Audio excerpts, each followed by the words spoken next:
Hi, everybody. Welcome to the Good Book Club. It is July 14th, Sunday at 11 a.m. Mountain Time. And we are really excited to talk today about our topic, our discussion, and everybody who's joining us. Let's go through a few slides to begin with.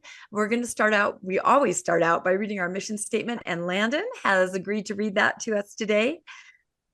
Okay, the Good Book Club was created to bring together nuanced Mormons, post-Mormons, and others with a shared interest in Mormonism.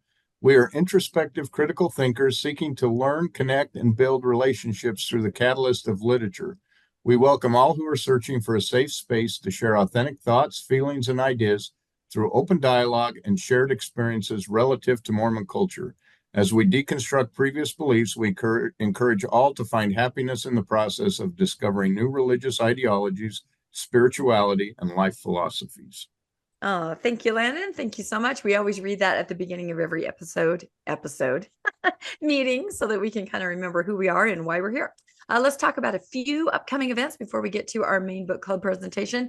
Sunstone Symposium is coming up. It's only a couple weeks away. This is a really fun gathering of all kinds of people in the restoration, post-Mormons, kind of nuancy Mormons. It's really interesting. This is August 1st through 3rd.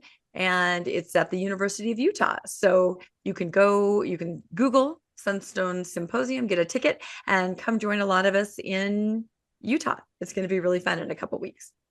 And a lot of people that are in our book club are presenting. So that's really fun. Other reading opportunities aside from book club, Second Class Saints, an amazing book by Matt Harris that just barely came out. We have interviewed him before on Mormonish. He's been on Mormon Stories a lot. He's going to be doing a book signing and book talk at the Writ and Vision on the 27th of July, if anybody's here in the area. But this book is amazing. I believe we are going to have this on our list for next year because this is so incredible. And he's awesome. Another book on our radar is Forever Familias by Jason. Sorry, my light just fell. I'm like backing up. I hope it doesn't hit me in the head. Jason Palmer, another friend who's been on Mormonish. And this is a book, Forever Familias, Race, Gender, and Ingenuity.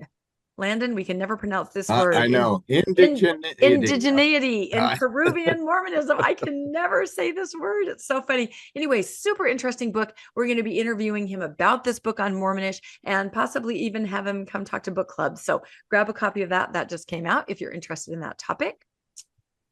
Let's see. Speaking of books, our next season, book club season, goes from September to August. So next month is our last book of this season.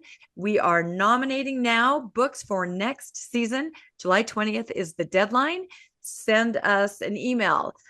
Post in the Good Book Club. There's a link where we talk about new books, and let us know what you would like us to read, because we want to read what everybody wants to read. And there's a lot of really amazing new books that just came out. So please send me your nominations, and we're going to put that together, and we'll be announcing that next time, our new book club list for the year. For those of you that are new, we do choose everything up front. We give everybody the list in August, so you can read along if you can attend, but you always know what we're reading every month. So please get your picks in so that we can choose. This will be great.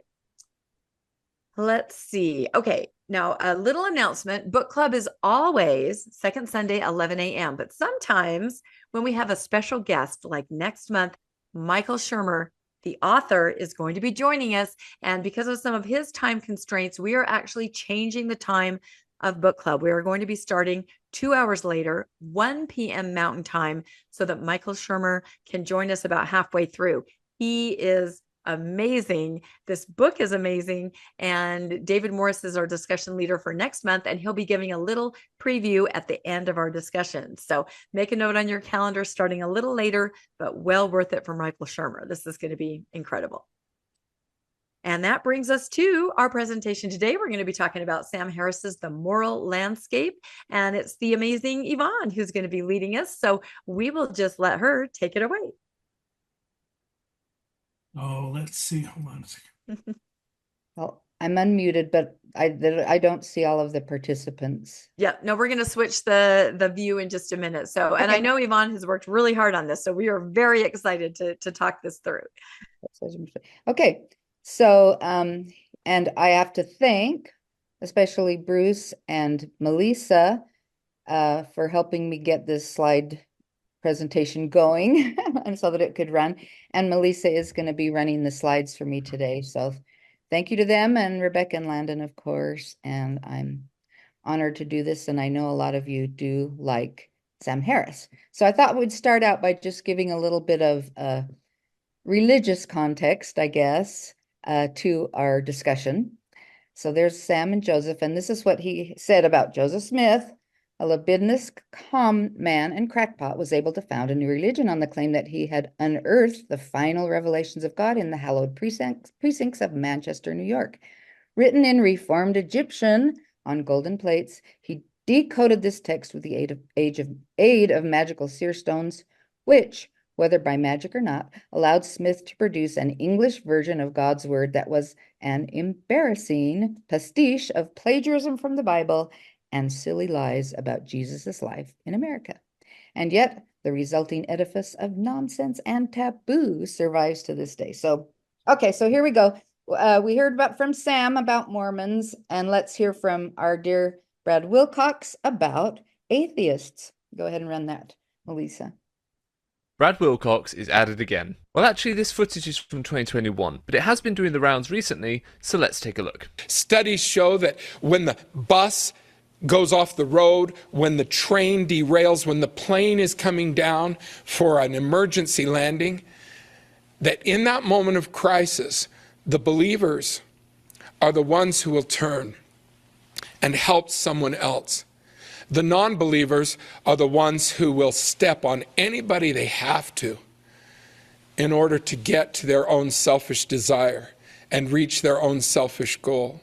Which studies? Name them, because if you are going to demonize an entire group of people as immoral simply because they do not believe in God and say that studies show this to be the case, you'd better bring the receipts. Particularly as this was your argument to undermine an actual study that showed a majority of people do not think a belief in God is necessary to be moral. The global God divide. Let me know what you think. Okay. So that was Mormons on atheists, if you want to frame it that way. And I don't know, I just like Brad Wilcox. I mean, he makes me laugh, but yeah, that's sad to think that, but it is true. I think that most devout believers would think that godless atheists have no business in determining our morals. But fortunately, we have this book where Sam Harris is going to persuade us that, in fact, we do. Okay, so let's just do a little bit of bio on Sam. Born in 67, he's 57 right now. He's married to Annika Harris, who also is an author. They have 2 daughters. He got his bachelor's in 2000 in philosophy, and then his PhD from UCLA in 2009 in cognitive neuroscience. And the thesis for that PhD was actually the title of the book, The Moral Landscape, How Science Could Determine Human Values. And of course, our book says how human science can determine values. So it's pretty much his PhD thesis, I guess. The End of Faith, there's some other books by him published in 2004, The Moral Landscape in 2010. And then I wanted to talk a little bit about Waking Up, which was the book that I read first by Sam Harris in 2014. So next slide, I think. Yeah.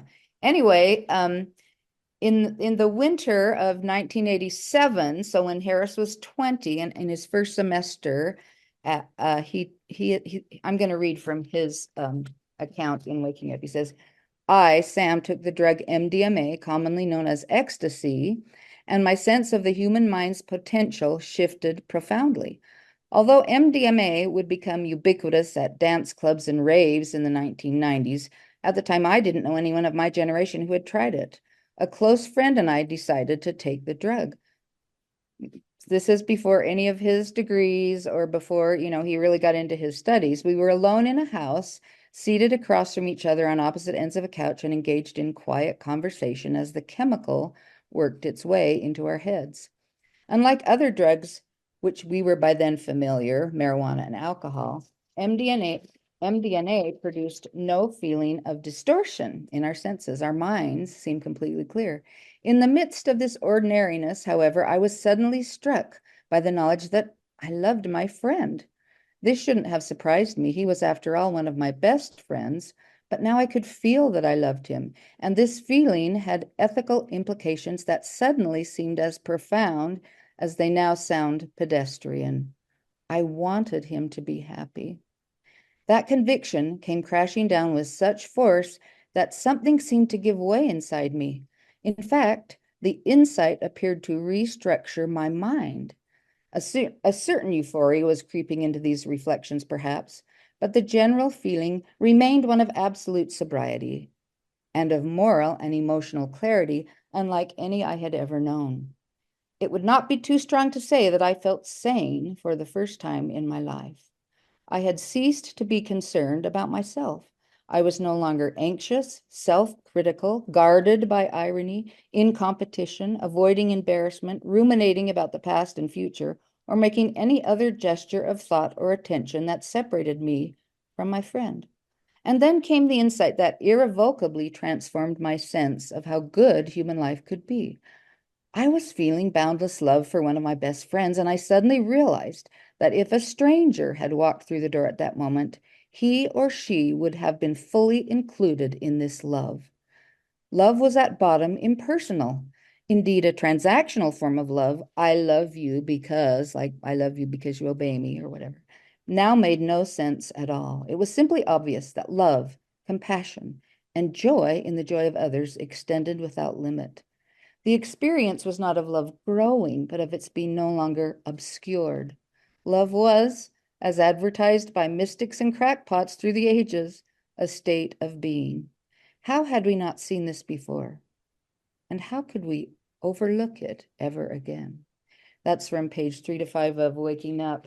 And I put this picture of him going, because after that experience, dropped out of college, went to India and Nepal, started studying with famous teachers of Buddhism for a decade, for 10 years.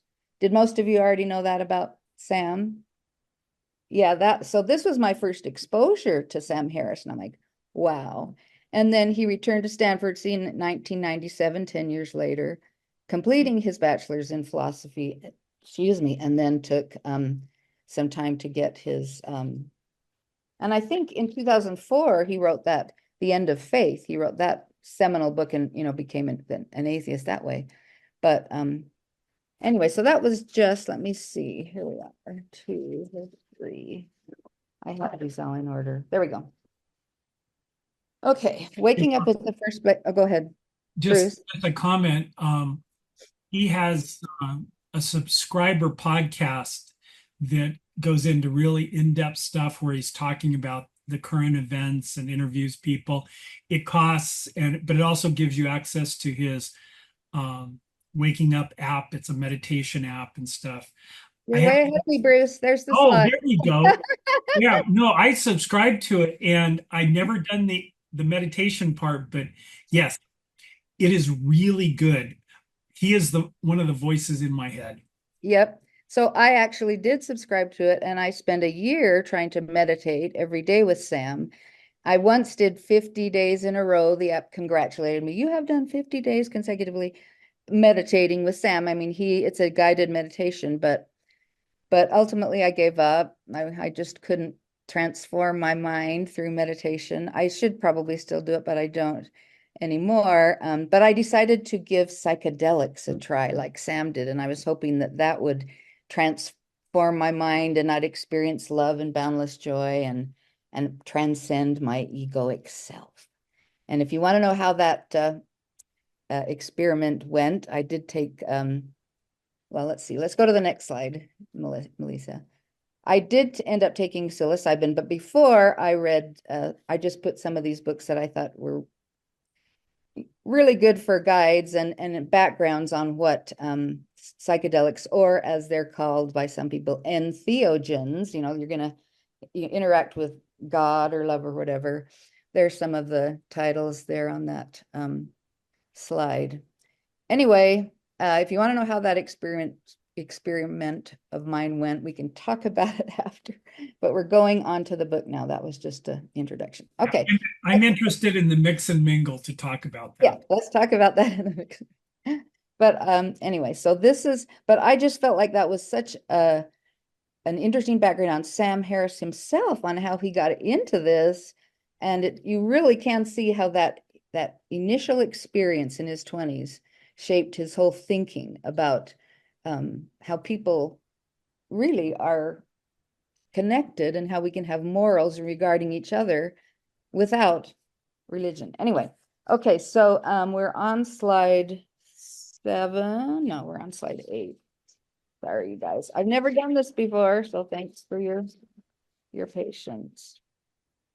And of course, anyway, so go back to the other one, Melissa, just really quick. So we do need to define our terms. And he talks about the peaks and valleys of that a moral landscape can't just be like one thing or another, but a whole landscape of differing heights and differing lows. And so the moral landscape is a hypothetical space of real and potential outcomes whose peaks correspond to the heights of well-being, whose valleys represent the deepest possible flourishing. And Harris wants to convince us there can be a science that we can measure and make statistics analysis about these peaks and valleys and come up with the best outcome to the well-being of conscious creatures, the best way to do that. Okay, so the next definition is morals, and he defines those as morals are the principles of behavior that allow conscious creatures to flourish, or another definition in the book, they are the intentions and behavior that affect the well-being of conscious creatures. And in my book, when I was going through it, I would abbreviate WBCC, the well-being of conscious creatures. We said that a lot. So discussion, do you agree with Sam's definition of morals? Anybody have a comment on that? Anybody agree or have a different definition or your takes? Lynette raised her hand. Go ahead. Yeah, okay, so when I'm reading his definition here, it seems to me that he's saying morals are the principles of behavior that allow us to feel good about ourselves, but it seems to me like he's not including the rest of society. And I think morality and morals are totally related to society and how we affect others. Good comment, but I think that what he means is all conscious creatures, not ourselves even, but the well-being of everyone, the billions of people in the world, how behavior of other conscious creatures affects them, and the best way to do that is to allow flourishing, so well-being of all of us, not ourselves. It's not self. Okay, Landon, you had a comment, and somebody else. Landon. Yeah, I was just going to say that this was one of the things that struck me in the book because, to me, morals has always been whatever God said was what was morals, and it was whatever was said in the Bible or the Book of Mormon or whatever the prophet said at conference, that was morals. And I've learned since then that that's a horrible way to choose morals. But I did recognize as I listened to him how difficult it is to define morals. It seems like an easy thing to do, but so many people see the world so differently. How do you define morals? And if you can't define it, how do you measure it, and how do you test it, and how do you see? So overall, I thought his definition was pretty good. I thought it even included animals and stuff, because I think as part of morals you have to, this is great for humans, but if it wipes out a species, is it necessarily a moral thing? So I thought it was a pretty good answer. It then brings up questions that we had in some of our other books, though, is what if it's good for most people, but not for everybody? Then is it moral? He brought up the train track where you throw one guy onto the train track to save 5. Is that moral or ethical behavior? So it's a slippery slope. But I thought overall that was probably the best definition that I could think of. I couldn't think of a better one. Yeah. And I guess we have a comment from Bailey and then Bruce. I see Ray Sand. So Bailey and then Bruce. Okay. Can you hear me? Yeah. Okay. So I really liked, like how not human centric it is. I didn't realize that I was so species biased and human centric until I had an atheist boyfriend that was So like what about animals and stuff? And like I didn't care about animals when I was Christian because I was like, yeah, they're just here for us, obviously. But like talking about like the scientific approach to it and realizing that we're not like the best species on Earth and all that stuff has been really helpful and eye-opening. And I also like the well-being idea because it can be measured and how it's measured can be debated and everything. But like I've seen a lot. I'm a psychology major and in my undergraduate right now, and some of my assignments I look up like articles about well-being, and they are scientific in like they have like well-being is measured in this way, in this way, in this way, in this way, and like people will like take quizzes or they'll have like their blood tests or whatever, like different types of tests can determine well-being. And so I thought that was interesting. Very good. Very good comment. I agree totally. Yeah. So it looks like Bruce, Rebecca, and Marcy. Go ahead, Bruce. I can't hear you, Bruce. You're muted, Bruce. Make sure everybody's muted and myself. Yeah, the well-being nature that we're taught in the church. I have a niece who's kind of a lackluster Mormon, but she lives in Utah, and I don't talk to her about any of this. But one day I was just pointing out to her that she's not broken. And she was raised by my parents. And she just started crying because that's the narrative that we're taught, that we're broken, we're flawed, we're evil. And that's a control mechanism. And I like pointing that out to my believing family is, hey, you're not broken. There is nothing wrong with you, because I internalized it and everybody internalized it. So yeah, I think that's an interesting. That's it. Yeah, I agree totally, Bruce. That's excellent. So, okay, who's next? I can't see. I think I'm next. Go ahead, Rebecca. Okay. I was going to say more and more, I realize that the church has a really strange way of being able to warp morality, what most people would consider morality. And there was a talk last conference by Elder Gerard about integrity, which he kind of used simultaneously with morality. And it basically was to be moral, to have integrity means that you follow God. And what that means is you follow the LDS prophet. And he even brought up there are times where this will seem like it's very different from morality that you would innately have, being kind to your neighbor, being accepting.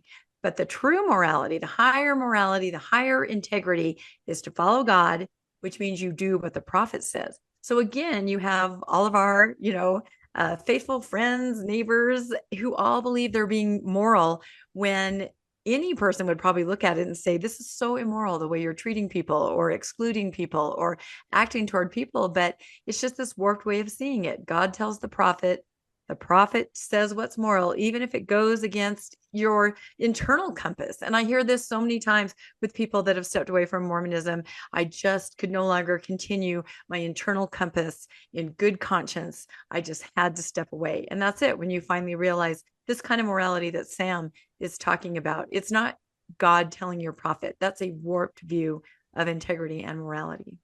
And we'll see more later how Sam, he specifically focuses on that it cannot be.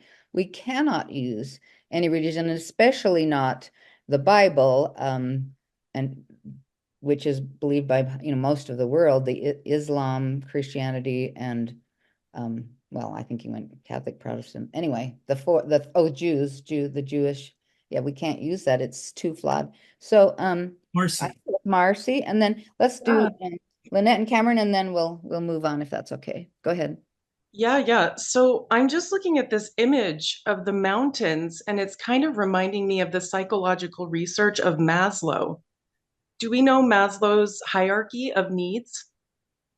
I know what you're talking about for sure. Yeah. I don't think he mentions those did anybody get those in the moral landscape? I didn't. Yeah, no. I don't think it's in the book. And by the way, that's fine. No, go ahead. Yeah. I know. Yeah, I just wanted to make the comparison that in Maslow's hierarchy of needs, he makes this, he kind of portrays this idea that we need more than, food on the table, a house, and a job, which I think sometimes, people kind of think once they have those things, everything in terms of like human growth and human success and potential has been reached. But really, there's so many other things above that that, you know, humans can accomplish. And I feel like I see that a little bit, just that kind of idea in Sam Harris's this definition. And he's saying, you know, look, like morals can help us achieve the pinnacle of human potential, you know. And I also think in terms of Landon's comment, I just wanted to say we do need more definition in our morals. Otherwise, you know, you kind of end up with our current political things going on. I know I'm kind of going outside the book, but I do think Maslow's hierarchy of needs does express a little more definition. So I think it's just kind of a fun comparison. You should look into that. Great comment. Yeah. I agree totally. Yeah. So, was it Cameron? Cameron? Sorry, I was having trouble with the controls there for a second. I just wanted to briefly share an experience that was kind of rattling around in my head as I was wrangling with whether I agreed with his definition or not in the first couple chapters of the book. When I was about 14, I decided I needed some kind of like quick and dirty litmus test for if something was morally good or morally bad. And after considering this for a good long while, what I eventually came up with was that something was morally good if it was if it was an action that helped humans feel or do better in some way, and morally bad if it either A, was creating unnecessary suffering, or B, created suffering in other people for personal gain. And so, which was, you know, pretty close to what Sam Harris had come up with. But shortly thereafter was when, not too long after that, was when Prop 8 started ramping up, and the church was bombarding us with all of this messaging on the topic. And I could not figure out for the life of me how this jived with my little litmus test that seemed pretty good to me, until the church started basically putting out messaging about how in some way, if we were, you know, physically involved with someone of the same gender, we were abusing our souls, we were hurting ourselves in some kind of intangible way, and furthermore, it was incompatible with celestial law. So in the long term, we were making it such that we were, you know, unable to reach our full potential. So, and that just really struck me as we were, as Sam Harris brought up that great thought experiment about what if there was a more powerful God. We always say, we like to conflate morality with, in religious circles, with, you know, obedience to God. But what if there was a bigger God that said, oh, actually, I will punish you if you follow that God's commands? Well, what do you do then? You don't follow your initial God's commands. So ultimately, yeah, it was that thought experiment that ultimately kind of convinced me that, yeah, he's correct. When we're talking about morality, we are talking about what ultimately will increase our well-being. And it doesn't matter what moral background you're coming from, because ultimately it boils down to well-being in this life or the next, from whatever background we're coming from. Yeah, and very good. And you were a very precocious 14-year-old, right? To come up with that. That's awesome. Anybody else commenting? I forget. I don't see any hands. So let's go to the next slide. And thank you for your comments. I really did want to spark a lot of discussion, because I think that's my favorite part of book club, is to, you know, come back with what we've read, and I'll share, everyone share what they gain from it. And we are going to touch on a lot of those points, obviously. You mentioned Maslow, the scientist. Sam spends a lot of his book arguing with what he thinks science is going to push against him. Like, we can't have a science of morality because all of the sciences have stepped back from moral questions and saying that's the providence of religion. And he is arguing very strongly that no, we can't leave it to that. We have to get it into the domain of science, and we can measure and have a formula, I guess, or an algorithm of how we can enhance the well-being and flourishing of conscious creatures. He totally rejects the fact, and we'll get to that too, that we cannot factor in a next life. Like somehow this is going to be better for us in the next life, and we'll have an example of that in the coming slides. That can't be part of our algorithm. Okay, his premise is the only thing we can. Oh, not yet. Go back. Sorry. The only thing we can reasonably value is the well-being of conscious creatures, right? And the premise, which we're going to talk about, some people have better lives than others. I think we can all agree on that. And premise 2, those differences relate to the states of the human brain and to states of the world. And I think we'll just skip that question because I don't think there's any of us that disagree with the fact that some people have better lives than others. But apparently there are. He's encountered them. But let's go to the next slide, which is the bad life. So he gives examples of the bad life and the good life. And I have to say that I did read this book around right after I read the first one, the Waking Up book. And the only thing I remember about it was this example, which was so horrendous and awful. I thought, oh yeah, I'm totally on board. I read these 2 things, the bad life and good life. And I agree with you, Sam. You have me. So, and I've asked Bruce to read the quote from Sam Harris, the description of what the bad life is. Go ahead, Bruce. Okay. You are a young widow who has lived her entire life in the midst of civil war. Today, your 7-year-old daughter was raped and dismembered before your eyes. Worse still, the perpetrator was your 14-year-old son, who was goaded to this evil at the point of a machete by a press gang of drug-addled soldiers. You are now running barefoot through the jungle with killers in pursuit. While this is the worst day of your life, it's not entirely out of character with the other days of your life.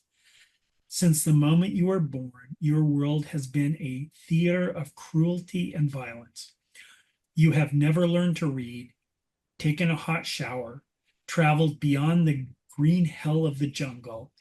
Even the luckiest people you know have experienced a little more than occasional respite from chronic hunger, fear, apathy, and confusion. Unfortunately, you've been very unlucky, even by these bleak standards. Your life has been one long emergency, and now it's nearly over. Okay, so that's the bad life. And I'm sure many of us have read accounts, maybe not quite that horrific, but of things that have happened to people in, usually it's in a third world country like Africa or Asia. The book that we read just before this, I can't remember which one it was, but it was, oh no, it was the one about the social media and Facebook and how it engendered these horrible attacks on the Rohingya in Asia, and they would fling the babies into the fire. And just recently, right? I mean, this and like Sam says in a video clip I'll play, that these things are happening a lot. So yeah. Okay, next slide. And Melissa's going to read what the good life is. Okay. You are married to the most loving, intelligent, and charismatic person you have ever met. Both of you have careers that are intellectually stimulating and financially rewarding. For decades, your wealth and social connections have allowed you to devote yourself to activities that bring you immense personal satisfaction. One of your greatest sources of happiness has been to find creative ways to help people who have not had your good fortune in life. In fact, you have just won a $1 billion grant to benefit children in the developing world. If asked, you would say that you could not imagine how your time on earth could be better spent. Due to a combination of good genes and optimal circumstances, you and your closest friends and family will live very long, healthy lives, untouched by crime, sudden bereavements, and other misfortunes. Thank you, Melissa. Okay, so go to the next slide. Oh, yeah. So as he says, the premise 1, the moment you grant there's a difference between the bad life and the good life, and that relates to states of the human brain and to human behavior and to states of the world. One has admitted that there are right and wrong answers to questions of morality. Is it possible that the bad life could actually be better than the good life? Put on your religious hat And what about how could that possibly be? Anybody want to comment on that? Put themselves into that religious mode? How could it possibly be that the poor widow, yeah, Bruce? Well, just going like, I'm chosen of God.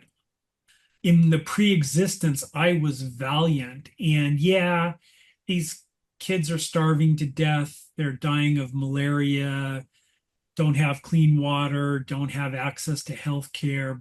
But that's just because they weren't as valiant in the pre-life, and God is favoring me. I mean, that whole thing that we talked about a little earlier. Yeah, You can totally see it. Yeah.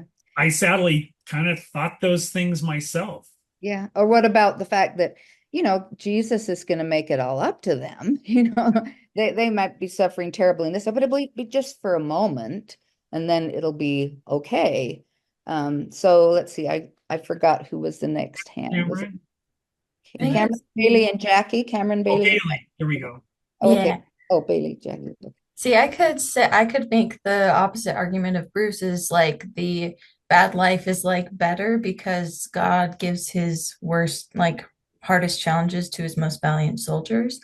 Heard that one a lot. Mm-hmm. Yep, totally. Jackie? Yeah, I was kind of along those same lines that the more trials that you are given to overcome, the better person you are to be given more rewards in the afterlife. Mm-hmm. So, if you're like a religious person, I believe this is what Harris argues most of his life, then you live most of your life here on earth for your reward in heaven. So Exactly. this person that's suffering trial after trial and overcoming trial after trial is actually being strengthened and tempered by God and will be given this wonderful afterlife where they don't suffer anymore. Yeah, we've all been there, haven't we? So yeah, very good comment. So I think we do have Cameron, and then Landon, and let's see the name down there, Kendall, and then Bruce. Okay, go ahead.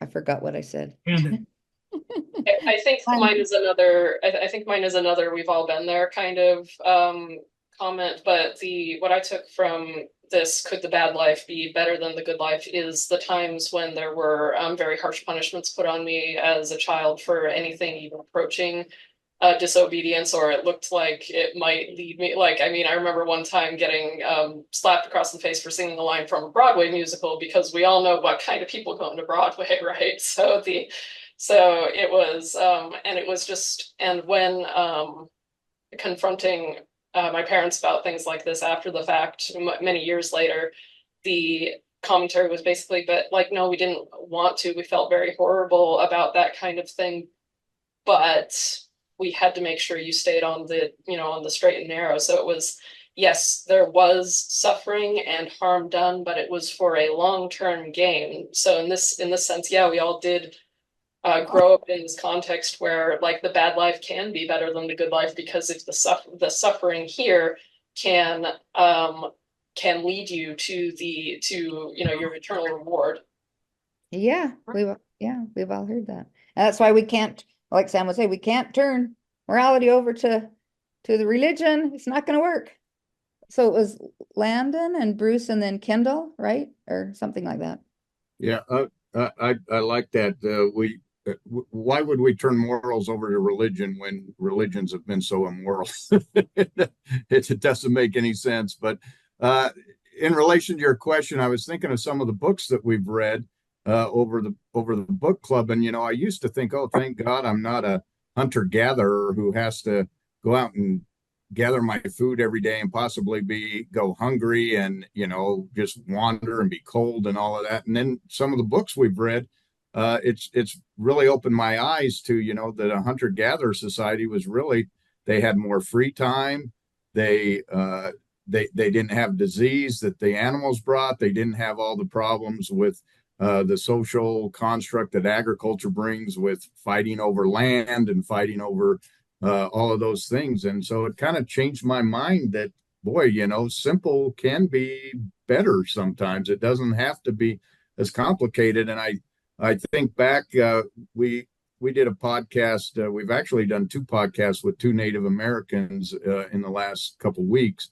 And, I look at, how the whites, even the Mormons come in and they're all like, oh, we got to change the Indian. What a horrible life they have. They live in tents and they, all of that. And we've tried to change them. And did we make their life better by putting them on reservations and moving them, or were they perfectly happy living off the land and living the way that they were in tune with nature and whatnot? So yeah, sometimes you think you're changing for the better, and the people that you're changing are going, this is not better, and this is not what I want. So That's true. And that's another system we can't turn morality over to, is cultural, right?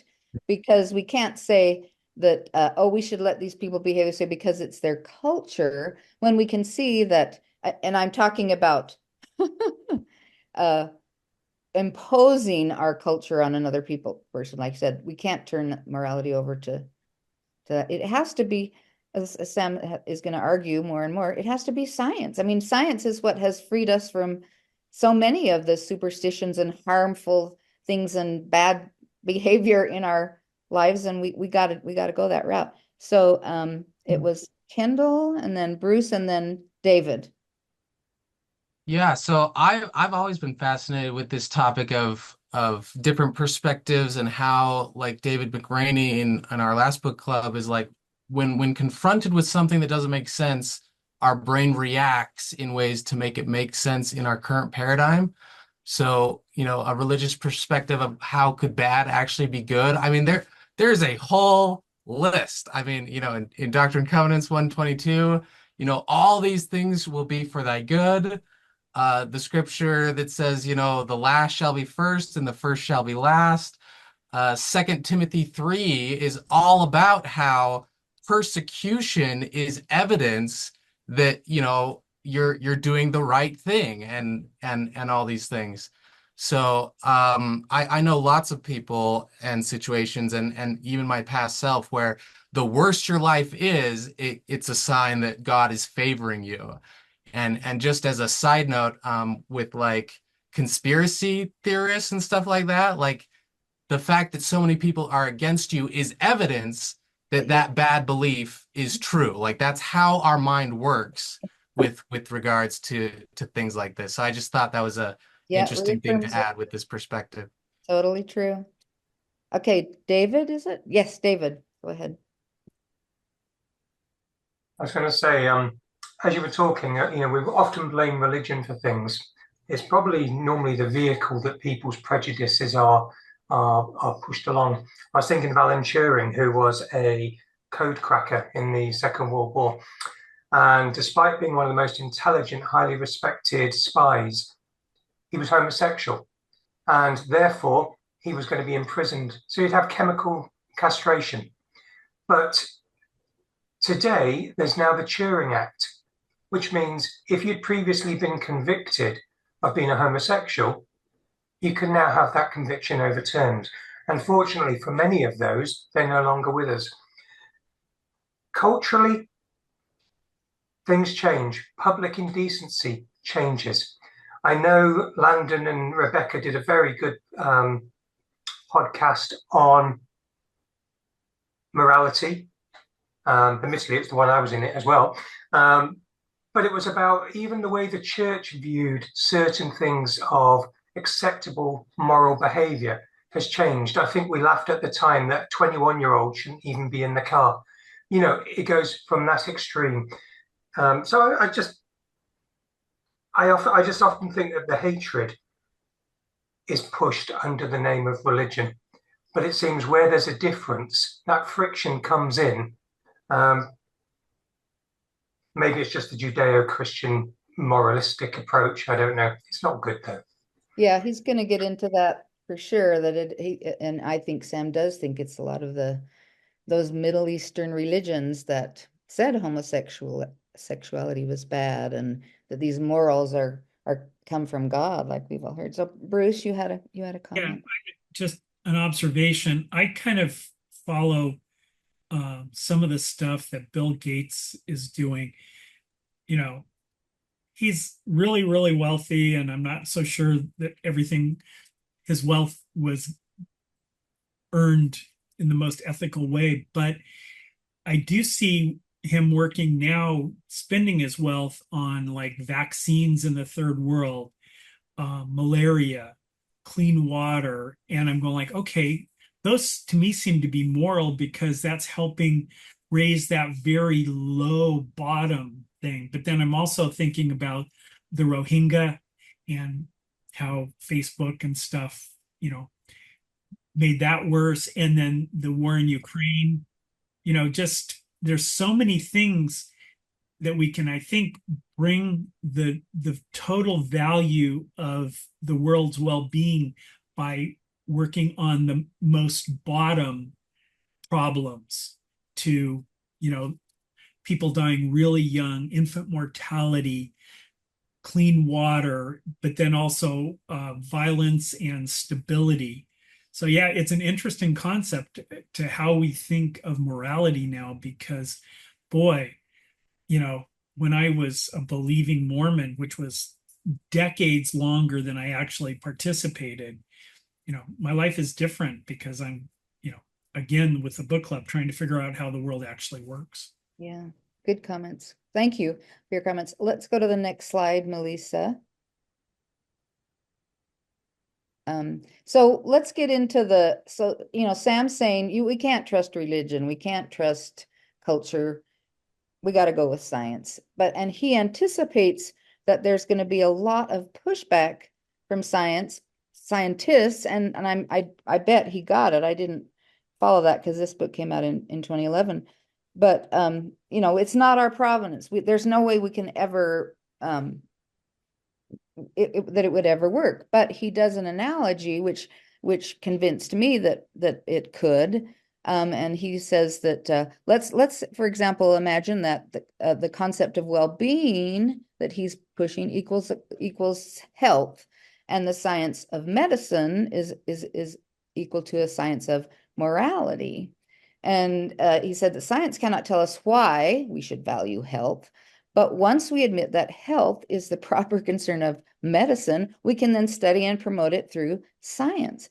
Medicine can resolve specific questions about human health, and it can do this even while the very definition of health continues to change. And I think we brought up in our discussion that does happen. Our morals change, even religious people's morals, and we'll see that in the next slide or two, have changed from what they used to be in the Old Testament and the New Testament. But we can change. Science allows for change.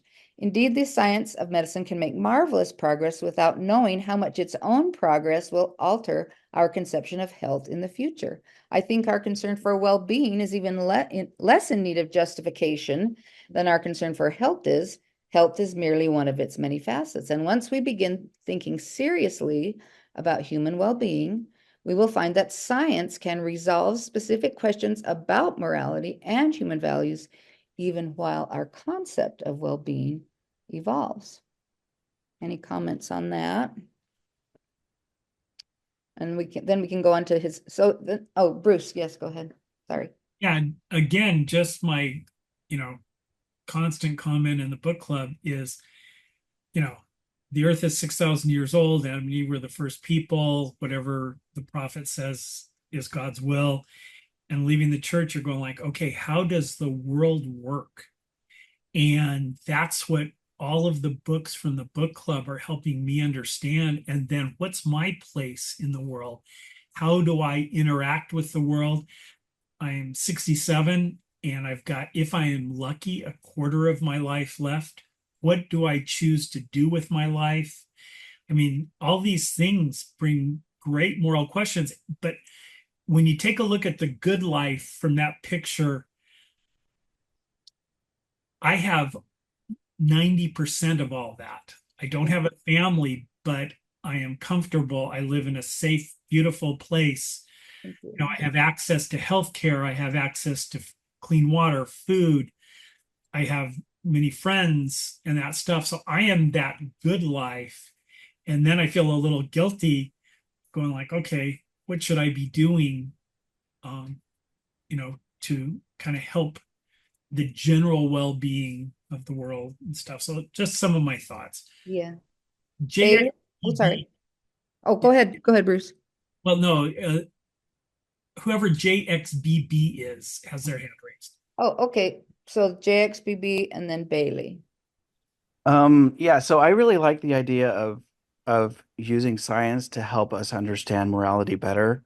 And one of the reasons why I like it better is because when you outsource your morality to something like religion, you're not thinking about what's moral. Whereas with science, you're constantly saying, am I right? Is this still accurate? Like, and I mean, scientists have changed their opinions several times, not because science has somehow changed or physics has somehow changed, but because we've understood things better. And I think that that's the same kind of thing we can do with morality. Amen. Good comment. Yeah. Bailey. Yeah, I love that science is like open to being wrong. I really liked this comparison because it kind of opened my eyes up to like, oh, we do this all the time. Why is morality any different? Like with health or with success or with happiness, like all of that is so loosely defined, but we sort of have an idea of what it should look like a little bit, and most people share that same idea. And so it helped like solidify what he was saying a lot better for me. Good. And when you said happiness, it made me think, yeah, there's been so many books out recently on happiness, like the how of happiness, and because they study our brains and something that you would think, well, that's kind of the problem.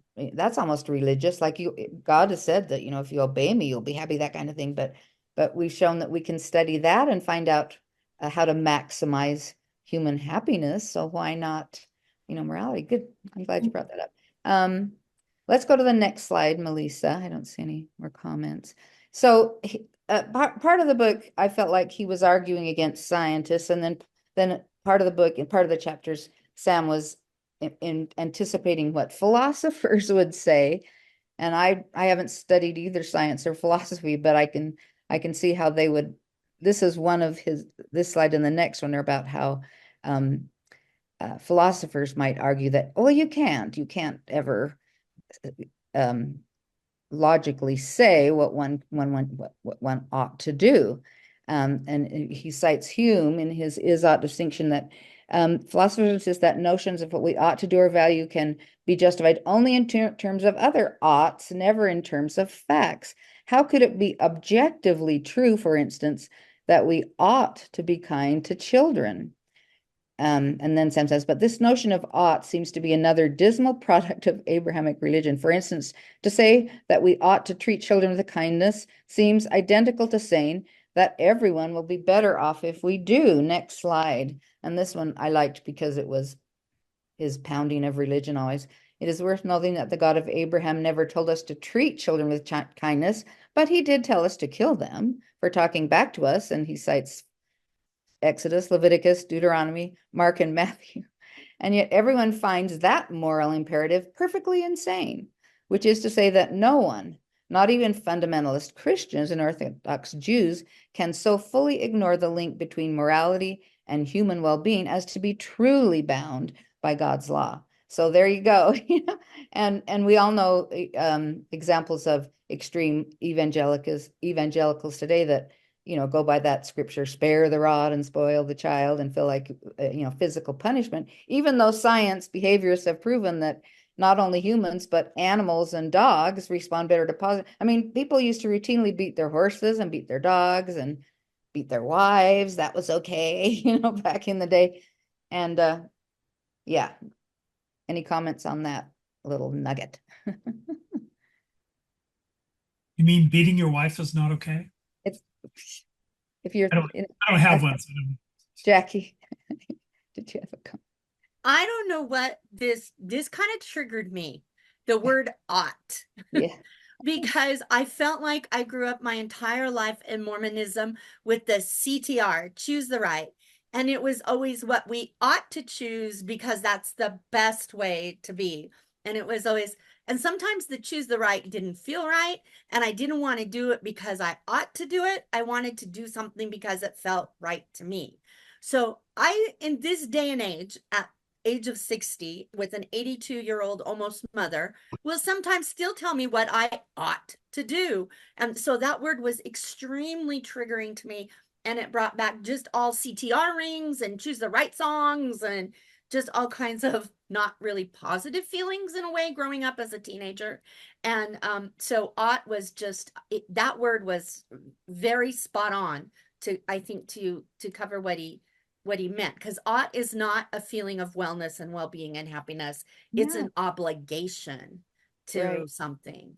Yeah. And to free us from the fact that, we can't go to the scriptures for all our answers, to study the scriptures, because in them we think we have eternal life and blah blah blah. So isn't it nice to, at our age, to finally get free of that? Kendall?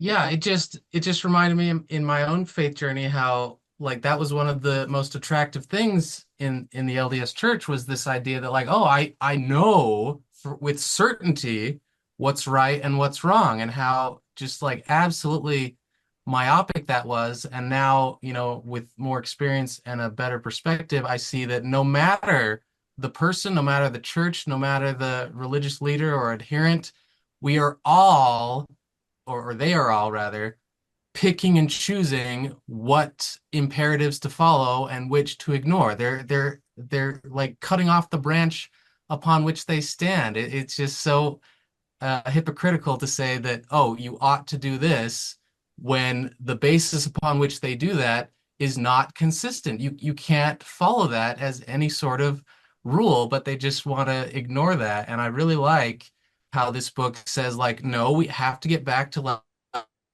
facts. We have to make,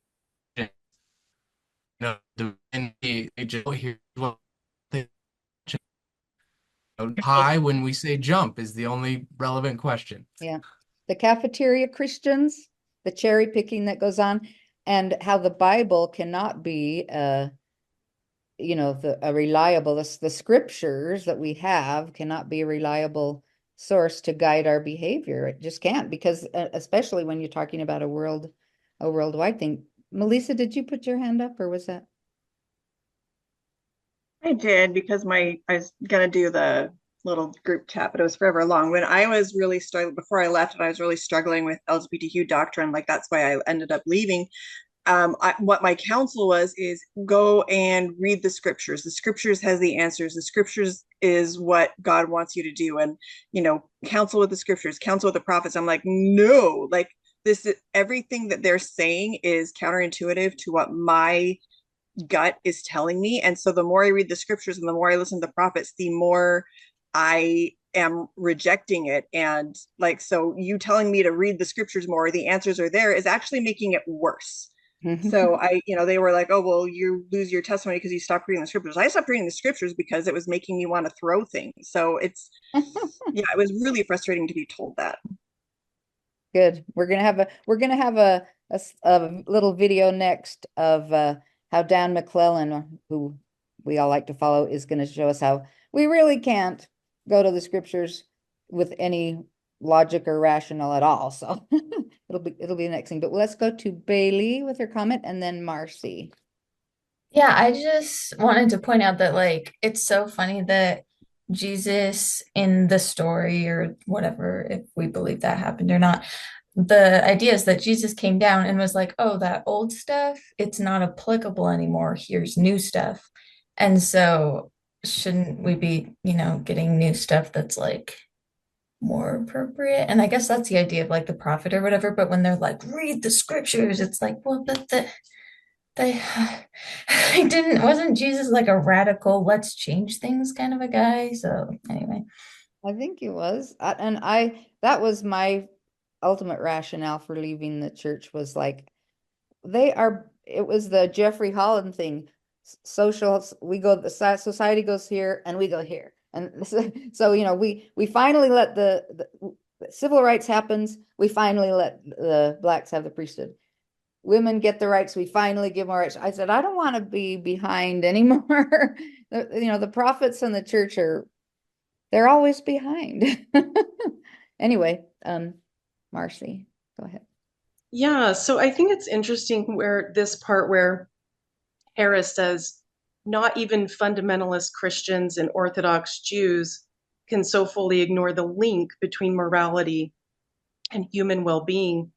And it's interesting when I read that part, I think about when I was a true believing Mormon, it was like that link between morality and human well-being was broken in me, because when I was at church, you were just always getting this information that, well, like the bad life that he was talking about, there's no connection, maybe there's no connection between morality and a well-being or a good life.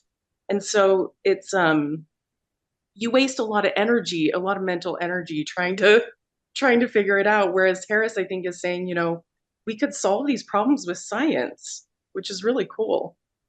It is cool.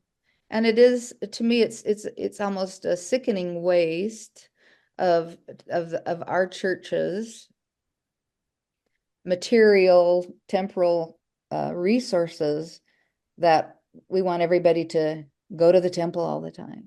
And we build a lot of temples, and we do a lot of course, to me, totally meaningless ordinances, but we're not focused on, we never have been really on helping. Other Christian religions are better than we are. We've always just focused on converting. that's the best good, is to get them to get them on the covenant path. But when you see human suffering, wouldn't a loving God want us to go relieve that suffering more than he'd want us to go in the temple and do? I mean, it seems so ridiculous to me, and such a waste of good people's lives and time and everything with which the Lord has blessed them for them to just be spending it doing genealogy work, Rebecca, or like your family, or going to the temple. Anyway, sorry, my soapbox. Jackie, did we do you? And then Lynette has a comment. Did you just have a follow-up comment, Marcy? I'm sorry. Did you? Anyway, okay, go ahead. I was quickly Oh, going to no, say I'm good. Okay. I was Jack. quickly going to say that, yeah, that link was really broken for me when the Ukrainian war started, and we wouldn't let people into the temple for safety, women and children. And I went, yeah, that was horrible to me. So it was truly a link that was broken. Beautiful building, and we wouldn't let him in. So yeah. Okay, and Lynette, and then Brian. Lynette. Yeah, okay, so I just want to do a little pushback and maybe devil's advocate ideas here. So we're all saying that, well-being is what we want. That did not come from science. That's come from inside of us, right? And science has not told us what morality is and what we want to do. I mean, we could use science to make people more sick, sicker, instead of making them well, because science can be used that way. Science is a tool. And so I'm still not seeing, and when I read the book, it was almost a year ago when I read his book, and I didn't reread it before this, so a lot of things are fuzzy in my head. But he didn't convince me that science is a way to find morality. I think we've already decided, like he said, morality is when people are better off, right? And so we've decided that we want people to be well, and we use science as a tool in medicine specifically to make people better. So I'm just still, I mean, I totally agree that religion is not the way to find morality, but I'm not sure that science is either. So I just wanted to put that out there. Okay, good. Yeah, I'm glad for some pushback. Yeah, but you probably would agree that science, the science of medicine, has made that health, whatever, however you define health, but the health of your body and other people's bodies is a desirable thing to have, and that science is what has gotten us into a higher state of health worldwide. And absolutely. Yes. But I'm not saying science gave us that moral of being healthy. That's what I'm trying to say, is science didn't give us our morality. Okay. Well, our feeling of given that health is a good value. So you're questioning whether we can equate well-being which is with health is a facet of, is well-being is something that we can define. That maybe it isn't well-being, that we're deceived in what really is our well-being, that we're not. No, what I'm trying to say is science did not give us that feeling that we want to have well-being. Science is a tool we have used to better our health. Yes, right. I agree with that. Okay, so let's see. Brian, JXBB, and Marcy again. Brian. I can't remember what I was going to say, but yeah, just in response, I agree to a certain extent with Lynette that science didn't give us necessarily that objective, but if we define morality as giving everybody the best chance to achieve well-being, then we can use the tools of science, whether that's medical science or social sciences, to do studies and provide data as to what direction humans can take that are going to best achieve that goal. And then that is a scientific endeavor in that sense. And then if we define that morality is the actions that we should take collectively as a human species to achieve those goals, then in that sense, science does help us point us direction of what actions are moral and which actions are not immoral, because now we are using data to drive which actions we should take to best achieve that goal of well-being and flourishing for everybody. And obviously there has to be some self-determination in that, because there's going to be a lot of variable definitions of what flourishing can look like.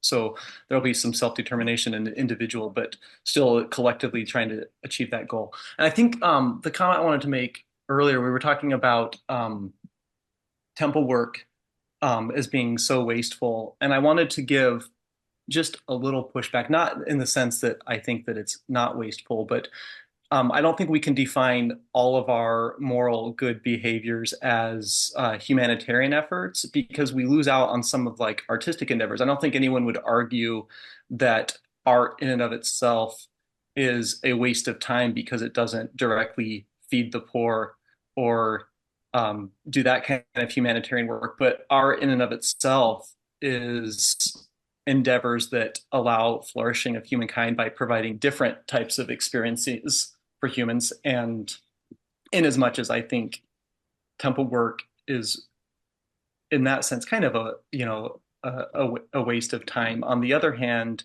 I think we have to at least allow there to be a type of humanitarian work, or I guess flourishing type of work, that allows the incorporation of art and senses of awe, because even if I don't accept religions in general, ultimate, I guess, viewpoint, I think within religions, they have provided a lot of senses of awe and wonder and artistic endeavors that we can all enjoy, whether that's going to a beautiful cathedral in Notre Dame or, other types of art. So I guess I don't think we should only use a measuring stick of humanitarian effort as the only efforts that are worthwhile or pursuing, because there's other things that we can do that aren't directly humanitarian that still provide, I guess, that human flourishing. If that makes sense. No, that makes total sense. Very good. I'm glad for the pushback and perspective, and I agree. I totally agree. Yes. So JXBB and then Marshy.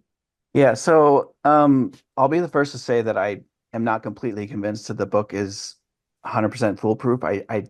There's things that it hasn't convinced me of, but I actually really do like the idea of using science to better our understanding of morality and to come to a closer to the truth, whatever that is. And I wanted to bring up an example.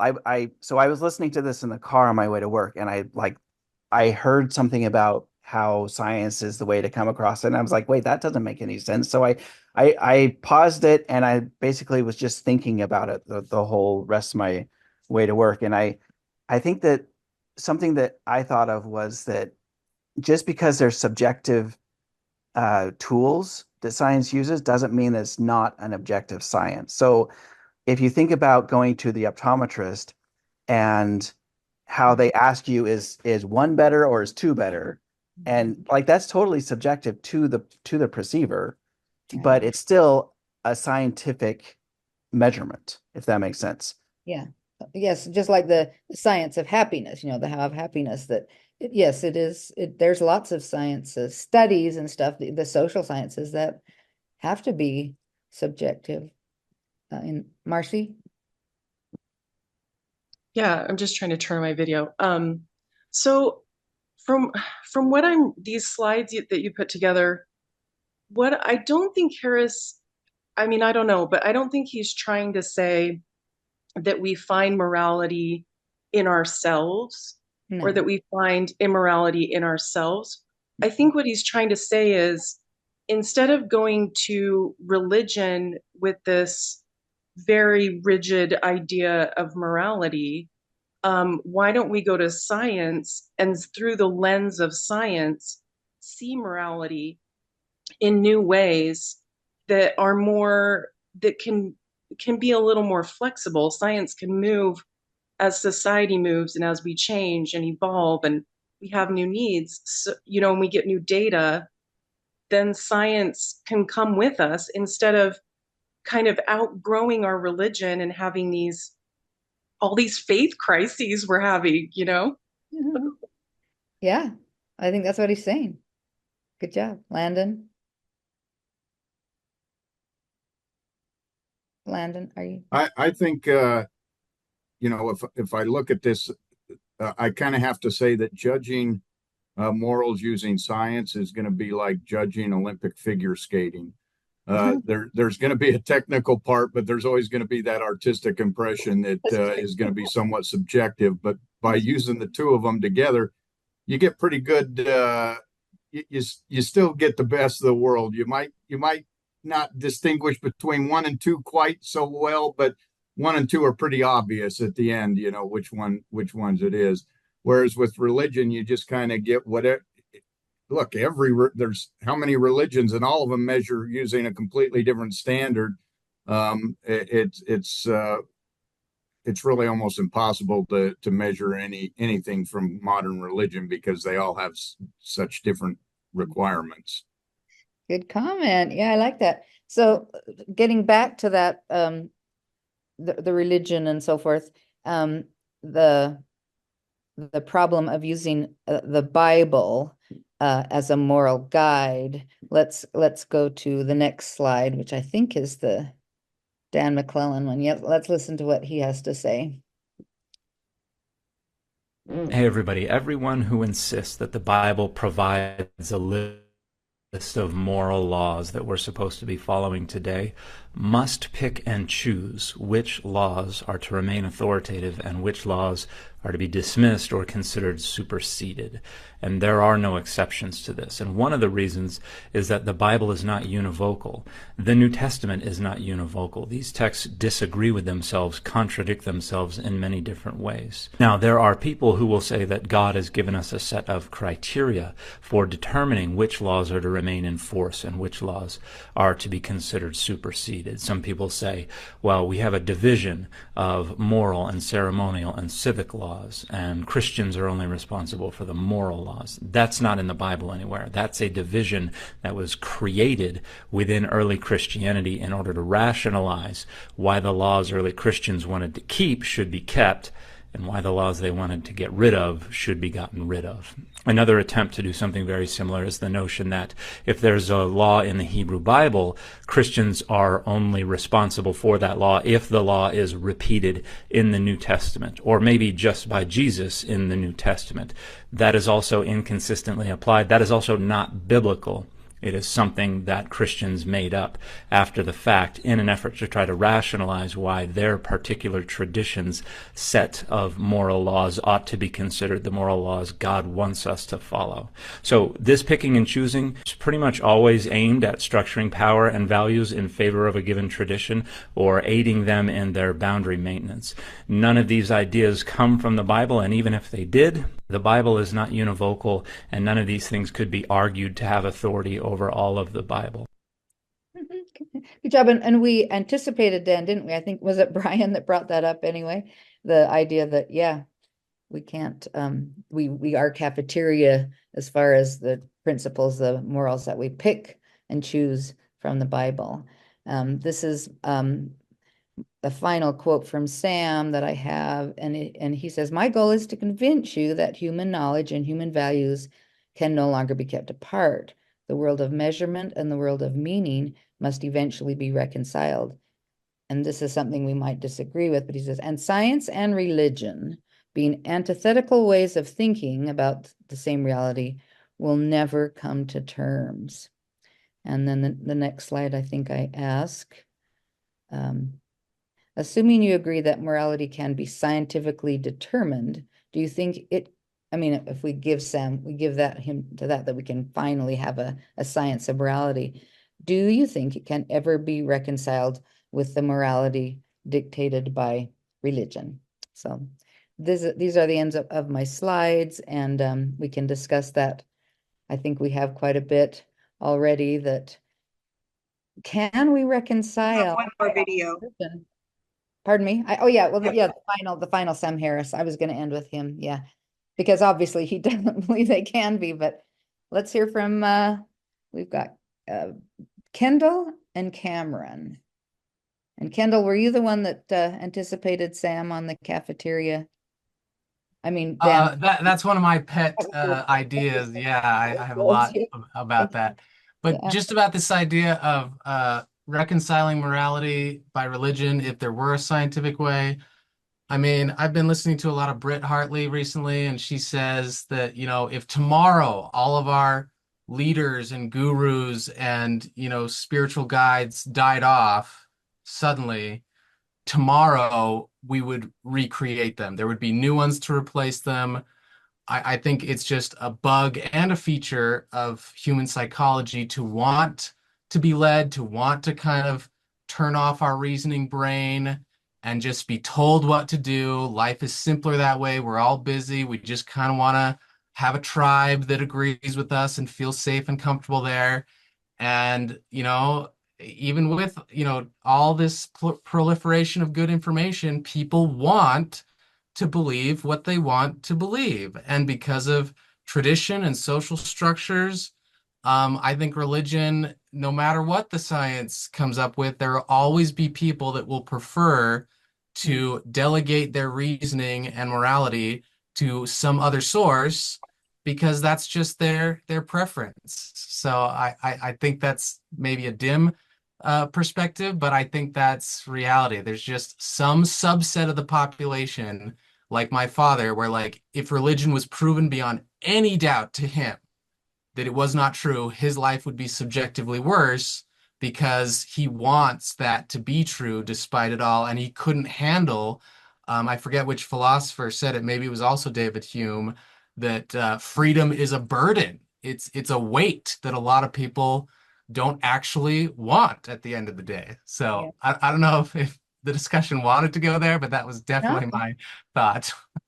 I think you nailed it, really. I think you're right, because yeah, people want to give their freedom away. They don't want that burden. They want a prophet to tell them what to do. They want their leader, their political leader even.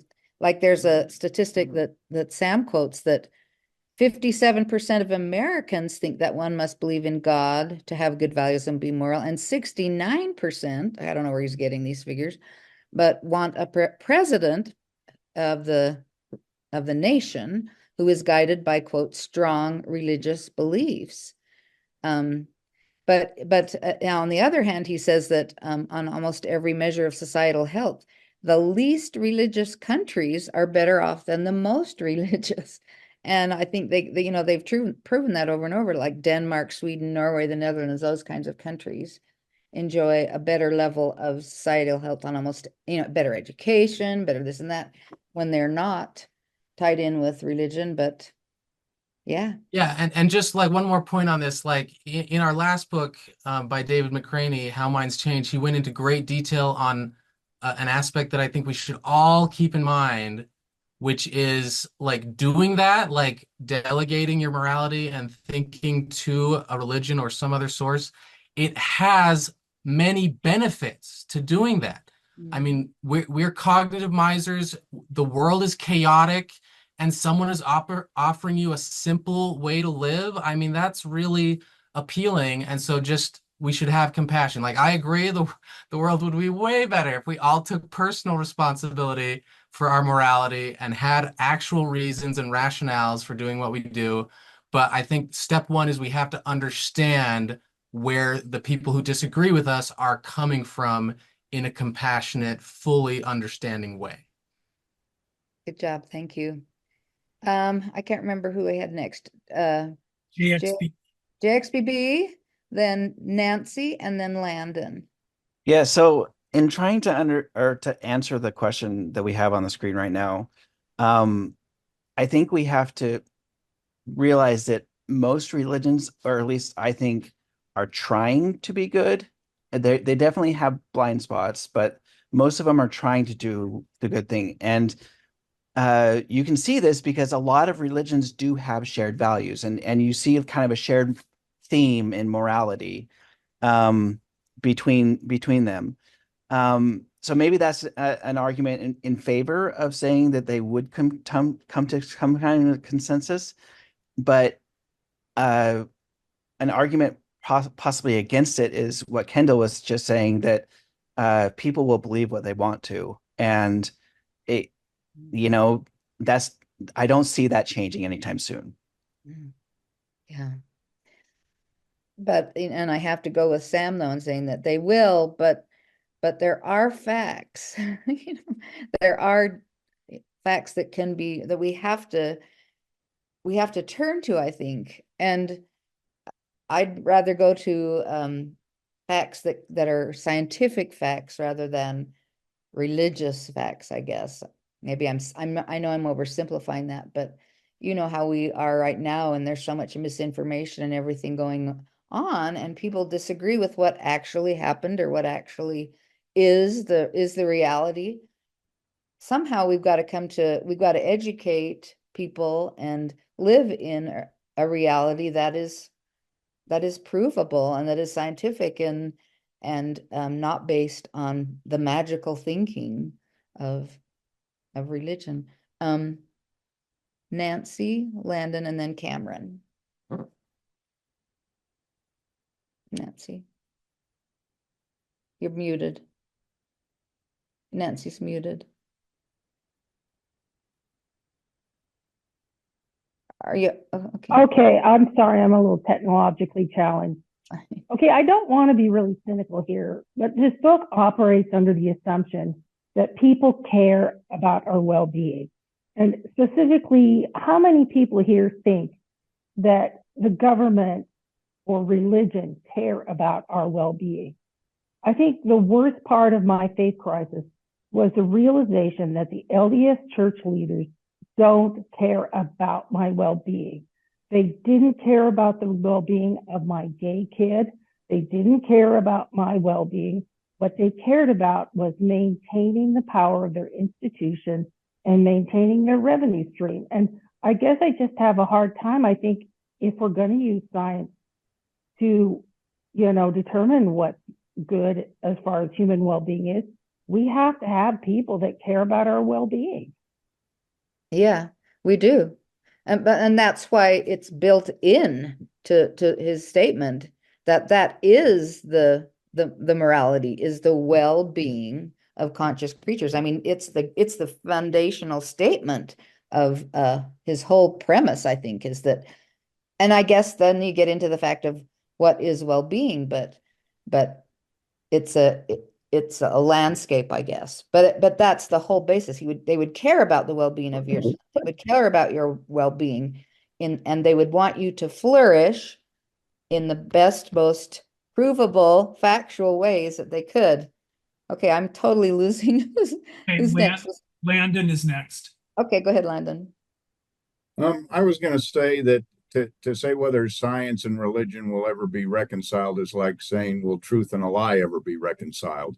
And, the way that you reconcile truth and a lie is you've got to recognize that one is true and one is a lie, and you've got to recognize which is which. And that's how you reconcile the two. And I feel that way with, I've never seen science chase religion, but religion is always chasing science. Religion is always trying to, as science proves something, then religion has to say, oh, no, we didn't say that. We were right about that. Look at evolution now. Now they want to say that God created, through this intelligent design rather than where before it was completely, no, God created everything, there was no evolution. We see the same thing with health. Religion claimed they could cure everything, and yet they couldn't cure all these diseases. But science has been curing them over and over and over and showing its power. And so now religion changes and says, oh, go to the doctor, but then get a priesthood blessing. So religion is always trying to catch up to science. I can't think of a time when science said, oh, religion, you're right. Let's do that. It's almost, religion has always been in the wrong. They've always been incorrect and then had to catch up when science proves that they're not.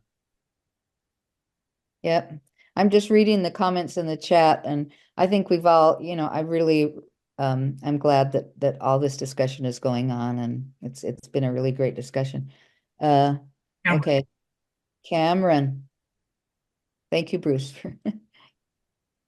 Yeah, just zeroing in on very specifically on the question on the screen, that question, can morality that can be scientifically determined, can it be reconciled by morality dictated by religion? I mean, it fundamentally assumes that morality is the primary business of religion, and although that's how religions present themselves as moral guides, they are, by their definition, a religion is a social structure, and in any social structure, there's going to be power dynamics, and in any situation where you have power dynamics, there's going to be a selection bias towards those individuals who are good at maintaining the power dynamic.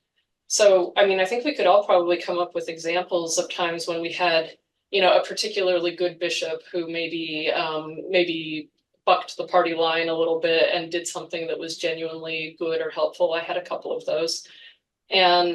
But the thing is, they're the exception, because by doing that, they are weakening their own power dynamic. There are sects of Christianity in the Middle East that have wonderful, wonderful teachings. They're very much about self-empowerment. They're about learning to trust in yourself and behaving in a very genuinely moral fashion. But these are some of the tiniest ones available. Well, why? Because as soon as you teach people self-empowerment, they don't need you anymore. They're not going to continue ascribing to this power structure. So I guess just to sum all that up, I would say that we can't really, since religion's primary business is as a power structure, no matter how they may cloak it, no, the morality is never going to line up with human well-being. It's going to line up with whatever allows them to maintain that power structure. Okay. Kendall. Yeah, thank you. Yeah, I just wanted to comment on the previous comment. I think it was Melissa, where religions and stuff not caring about our personal well-being.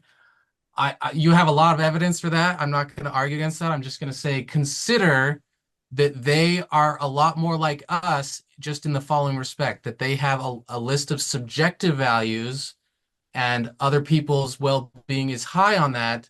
But whenever it's a conflict of their self-interest and the other things, that's when they choose that your well-being is not important. So in their world, they think other people's well-being are very important, just unconsciously, like all of us do, when it's like, oh, should I do this or should I do that? Well, this benefits me more.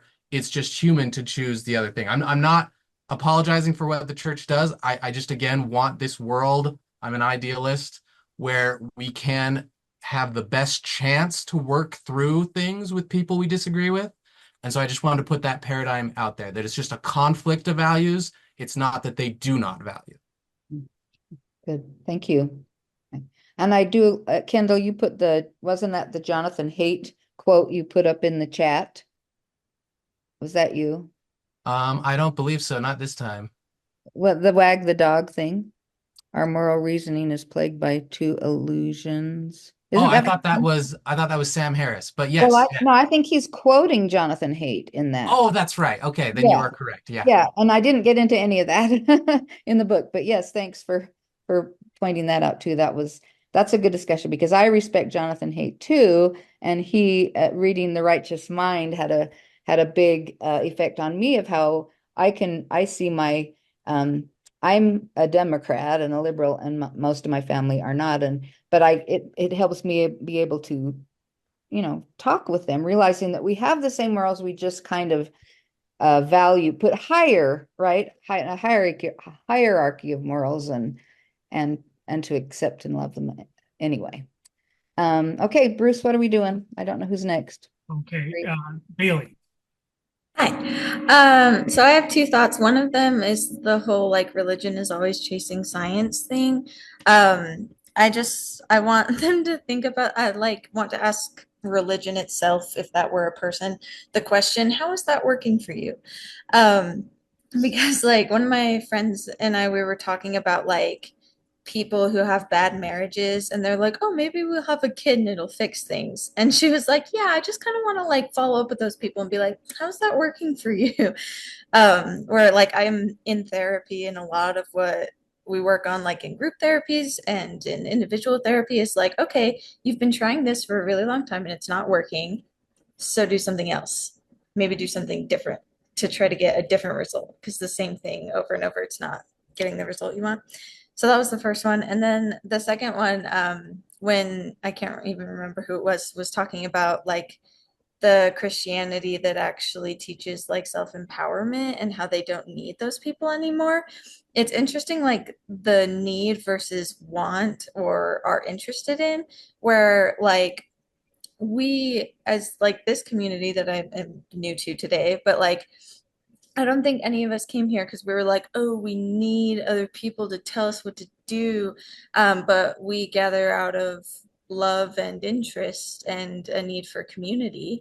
And so I think if Christianity taught self-empowerment, it would probably still be fairly popular just because people need people and people need community, even with being themselves. And I think that's just like the difference between codependency and interdependence is when you're codependent on an institution, then you'll keep going to it, not because you love it or because it interests you or because you yourself are into it for whatever reason. It's going to be because you feel like you need it or else you are not a person without it. And that's how I was when I was Mormon. I was so codependent on the church to just tell me everything that I should do that I was just like a shell of a person. And it's been really hard and also very rewarding to come out of that and discover who I actually am and what I actually think and believe. So. Well, I just have to say, wow, yeah, to all of your comments in person and in the chat, this is exactly what I hoped to achieve when I was putting this together, was a lot of discussion, because we all have it. This strikes at the very foundation of everything, right? And I love reading. I love books, and we read some wonderful books. Welcome to the book group. And thank you all for your comments and all your help. And I think Bruce has one last comment. Go ahead. Yeah, we've had some discussion about our own well-being and how the church and the government and stuff does it. In my participation in life, how the government and laws and stuff, I vote, I give money to whatever I think moves the country, the local government in the direction that I would like to see for my well-being. Where I choose to live, I choose to live in an area that's tolerant of gay people. On leaving religion, that was healthy for me because the religion I grew up in is not healthy for me. Where I spend my time, just in here, I think Jeff and Karin were here. We're part of a secular community. Jeff and Karin were never Mormons, and there's lots of volunteer opportunities. And I spend my time, organizing things and taking people to the doctor and, just volunteering with people. Most of the group are overeducated, about half are overprivileged, about half are underprivileged, but, nobody is like living the bad life. But I spend my time volunteering and helping the people around me. So just trying to figure out what I can do in life to live a better life. I can't save the whole world, but I can maybe move the whole little circle of in the Venn diagram of my life to a better balance. So that's just some of my thoughts. Thank you, Bruce. Before we close with what is kind of a tirade against religion by Sam Harris and our author this time, I just have to say that yesterday I saw the good side of our religion, and it was the community side, the side where it brings people together and also gives them hope, I guess, because it was a funeral of my first cousin who was killed. He was 57, along with his 16-year-old daughter in a horrible accident up Ogden Canyon. And he was the stake president at the time, and his 16-year-old daughter was going to be the junior class president of her high school. And so they had the funeral at the D Event Center in Ogden, because he was also, my cousin was the CEO of a company called Lifetime Sports, which, has thousands of employees. And I guess they make like plastic kayaks and paddleboards and stuff, I guess. Anyway, so, that is the ultimate comfort, right? That funeral, the surviving, well, his wife and his other daughter were in the car at the time and were hospitalized, but with non-life-threatening injuries, and they were all there at the funeral, all of his children. And it even though I didn't believe it, and I could see, you could definitely see how comforting that was, because each of the children spoke. They did a beautiful job, the surviving children. And my cousin's brother, my other cousin, is a bishop, and he spoke. And members of the stake paid tribute to my cousin, and he apparently was one of the good ones, one of the good leaders that was just always concerned. But anyway, that to me was like, wow, yeah, religion can be a comfort in those times, a great comfort. You can't make yourself believe in the afternoon. I don't. I'm an atheist like Sam. I guess I am, but I can stand back and see how, the community and stuff, that it was good. So let's go on to the last video. Oh, well, this is also a good quote before we go to Sam. Because most religions conceive of morality as a matter of being obedient, generally for the sake of receiving supernatural reward. Well, not totally. I mean, there's people who obey it just because they believe in love and loving that, but we do believe that everything is going to be made right in the next life. Their precepts often have nothing to do with maximizing well-being in this world, and they believe, therefore, that the immorality of contraception, masturbation, homosexuality, etc., they believe in that without ever feeling obliged to argue that these practices actually cause suffering. And we all know people, I know personally, lots of people who've suffered because of that. They can also pursue aims that are flagrantly immoral in that they needlessly perpetuate human misery while believing that these actions are morally obligatory. And of course, I was thinking about how our leaders have doubled down on that. We can't, marriage has to be between one man and one woman and all that kind of stuff, because, it's not us, it's God that says that. They're not thinking about how they're harming people. They're thinking about, we have to do this because God commands us. This pious uncoupling of moral concern from the reality of human and animal suffering has caused tremendous harm. And we're all here today, I think, because we have, in some way, been harmed by that. So let's go to the last, Sam's going to say his last thing, and then that's the end. So go ahead, Sam. First place, something good happens to a Christian. He feels some bliss while praying, say, or he sees some positive change in his life, and we're told that God is good. Okay, but when children by the tens of thousands are torn from their parents' arms and drowned, we're told that God is mysterious. Okay, this is how you play tennis without the net. Okay, and I want to suggest to you that it is not only tiresome when otherwise intelligent people speak this way, it is morally reprehensible. Okay, this kind of faith is really the perfection of narcissism. I mean, God loves me, don't you know? He cured me of my eczema. He makes me feel so good while singing in church. And just when we had given up hope, he found a banker who was willing to reduce my mother's mortgage. Okay. Given all that this God of yours does not accomplish in the lives of others, given the misery that's being imposed on some helpless child at this instant, this kind of faith is obscene. Okay, to think in this way is to fail to reason honestly or to care sufficiently about the suffering of other human beings.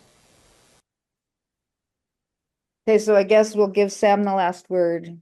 Thanks again to Bruce and Melissa and everybody that helped and everyone that commented. I really wanted it to go this way. I feel great for the conversation. So you should feel great. It was amazing. Wonderful job, Yvonne. That was great. And, it's a loaded book. I'm glad that we had a lot of pushback. I don't even want to call it pushback. I want to call it all kinds of different points of views and perspectives. And I also really appreciate your point of view about the funeral, because my mom's funeral was yesterday. And I had that exact observation. She lived in an assisted living facility.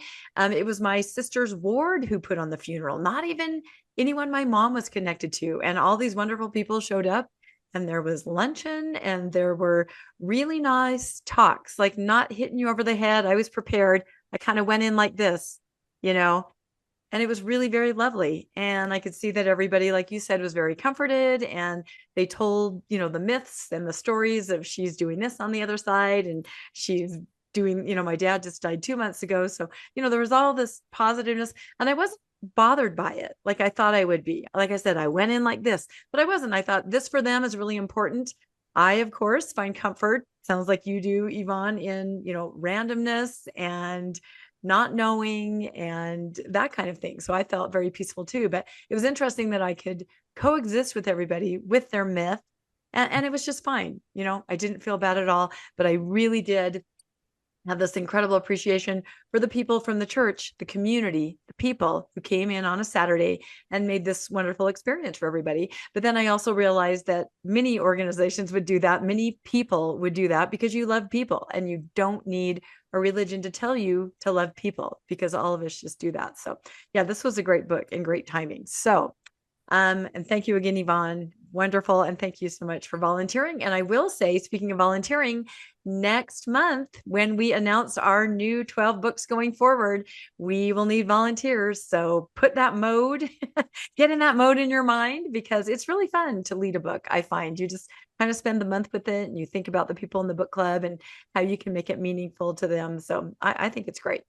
All right, let's finish our last couple slides. And I think we're going to start with a preview of our book for next month. Again, as I said, Michael Shermer is coming. David lined this all up. He's our discussion leader. I've podcasted with Michael before. He's wonderful. And David on his own just went out and said, by gum, we're going to get Michael Shermer. And he did it. So we're really excited. So David, why don't you take a few minutes and tell us about what we can expect next month?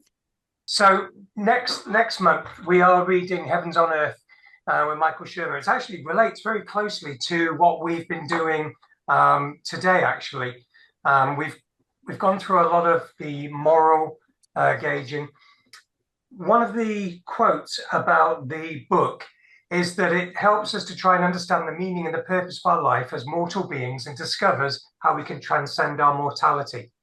Now, really what he's doing, and I don't think he's even aware of it, is kind of looking at where do we come from, why are we here, where are we going, but looking at it from a skeptical view.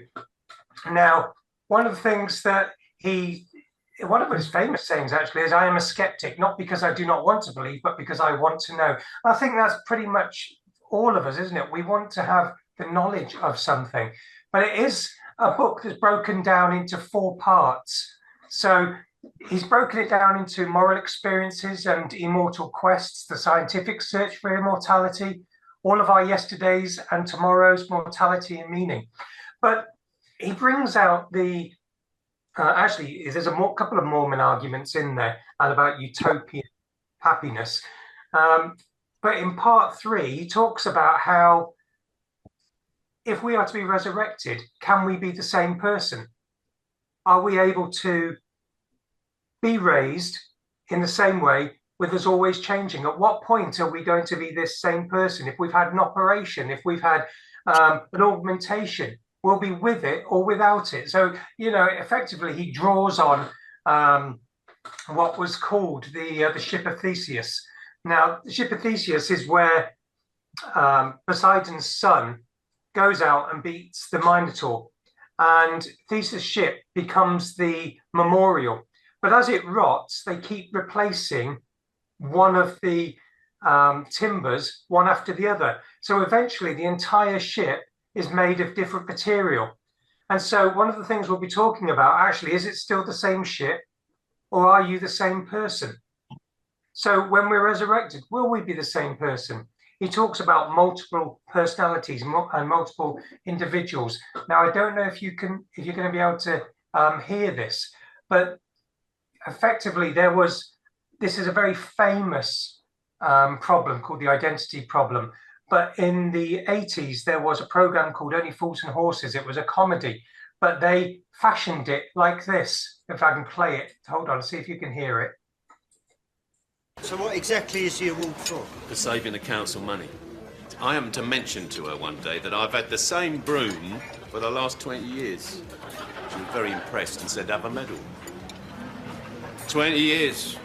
That's a long time, Dave. Yeah? I've maintained it for 20 years.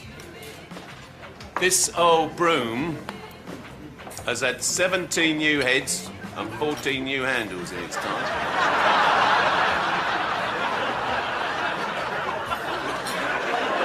How the hell can it be the same bloody broom then? Well, here's a picture of it. What more proof do you need?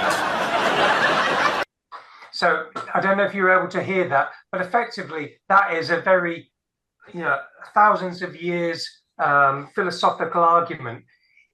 We may think we're the same, but we're constantly changing. So one of the things Michael Shermer looks at, can we actually live immortally? He's very much of the view that we can live probably to no more than 120 years. So he brings in a lot of the things about cryostatus. He talks about this fight that we have to overcome death. And so many people are led to join the party and stay at the party, even when they've left through the door. He talks about people who are grieving, that for them, it's a very convenient act to think about being able to stay at the party because it keeps a connection. So while he says the scientific search for the afterlife and immortality and utopia, the general consensus is no, we're not going to be able to find it. But this is I think my 4th reading of it, and I'm still picking up new things. But of course, Michael will be here next time. So he's probably going to give some views on where he fits in and where he believes that I suppose we could learn, particularly as Mormons or former Mormons, because there's a lot in here that challenges directly what we have or we do believe. There we go. Thanks, David. This is going to be really good. And for everybody, just so you know the schedule, we will meet at 1 o'clock. Like I said, a little bit later, we'll talk for an hour. And after an hour, that's when Michael's going to join us. So we'll have a chance to kind of go through and then we can talk to him about it. So it's going to be great. All right, let's go through some really quick slides at the end and then we'll move to our mix and mingle. As I mentioned before, if you've missed a book club meeting or you're just new and joining us, you can go on YouTube, The Good Book Club for Post-Mormons. Look that up and you can view all of our past book club episodes from, I think we started recording them about 2 years ago. So there's a pretty good catalog. If you would like to just listen audio, you can just look anywhere that you find your audio podcast for the Good Book Club podcast. On Facebook, we have the Good Media Club, where we kind of throw things in there that are on the horizon, on the radar, that have to do with Mormonism. That's kind of a fun place to check out too. And Landon and I have Mormonish podcast, where we do interview a lot of people from book club and talk about topics in book club. We get a lot of our information from you guys, which is great. Kind of our memories like, that's a good topic that so-and-so brought up. Let's talk about that. So you can check that out wherever you find your podcasts on YouTube and also audio podcasts. If this is your first time here and you're not an actual member of the book club, there's a couple ways that you can connect. You can find us on Facebook. That's our place where we do most of our interaction and put most of our information out. That's our logo right there. So you can find us and join there. You can also find us on Instagram. You can, if you're not into social media, I know a lot of people aren't, you can just send me an email at thegoodbookclub@mail.com, not Gmail, but mail. And you can get your links and information that way if you don't want to navigate social media. And if you do send me an email there, it sometimes goes to spam when I respond. I will always respond. So make sure that you check your spam if you have sent me an email there. So thank you, everybody. We'll say goodbye for now.